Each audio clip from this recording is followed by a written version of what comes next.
সুপ্রিয় দর্শক, আসসালামু আলাইকুম। দূরে এবং কাছে যে যেখান থেকে আমার ভিডিওটি দেখছেন, আশা করি সকলে অনেক ভালো আছেন। আমিও আলহামদুলিল্লাহ ভালো আছি। আজকে আরেকটি রেসিপি নিয়ে আপনাদের মাঝে চলে আসলাম। আজকে করে দেখাবো পেঁপে দিয়ে মসুরের ডাল। চলুন তাহলে রেসিপি শুরু করে দেই। এখানে আমি মসুরের ডাল ভালোভাবে ধুয়ে পরিষ্কার করে নিয়েছি। এখানে দিয়ে দিলাম একটা পেঁয়াজ, দিয়েছি আদা রসুন বাটা 1 টেবিল চামচ। এরপর দিয়ে দিব হলুদ গুঁড়ো 1 চা চামচ, দিয়ে দিব মরিচ গুঁড়ো 1/2 চা চামচ।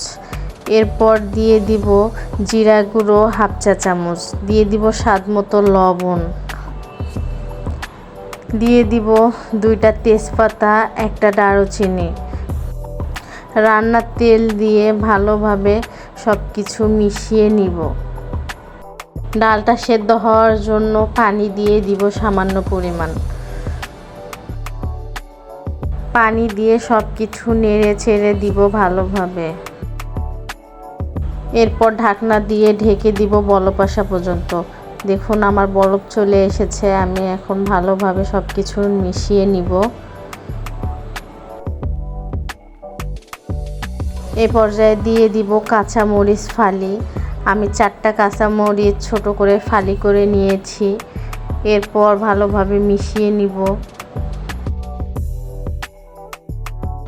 ডালটা আমার প্রায় সিদ্ধ হয়ে এসেছে দেখুন। এরপর আমি একটা ডাল ঘুটনি দিয়ে ঘেটে নিব। আমি মসুরের ডালটা ভালোভাবে ঘেটে নিয়েছি ডাল ঘুটনি দিয়ে। এরপর দিয়ে দিব পেঁপে আমি ছোট ছোট টুকরো করে কেটে নিয়েছি। আপনারা যে যেভাবে কেটে নেন সেভাবে নিয়ে দিতে পারেন। পেঁপে দেওয়া হয়ে গেলে ডালের সঙ্গে ভালোভাবে মিশিয়ে নিব। এরপর সেদ্ধ হওয়ার জন্য পানি দিয়ে দিব পরিমাণ মতো। এরপর ঢাকনা দিয়ে ঢেকে দিব রান্না হওয়ার জন্য। ফিরে আসলাম 5 মিনিট পরে।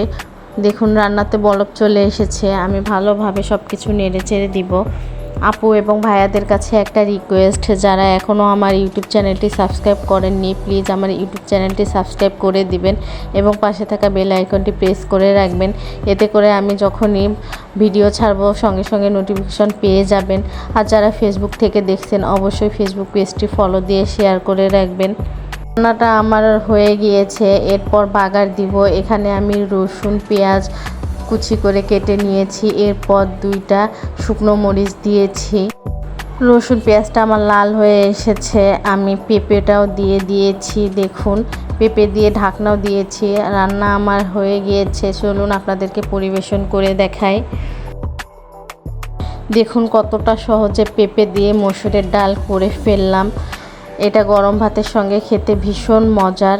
আপনারা এইভাবে বাসায় ট্রাই করবেন, অনেক ভালো লাগবে। এই রেসিপি ফলো করে যদি আপনারা বাসায় ট্রাই করেন অবশ্যই আমাকে কমেন্ট করে জানাতে ভুলবেন না। আজকে এই পর্যন্ত, আবারও অন্য কোনো রেসিপি নিয়ে আপনাদের মাঝে চলে আসবো। সেই পর্যন্ত সবাই ভালো থাকবেন, সুস্থ থাকবেন। আল্লাহ হাফেজ।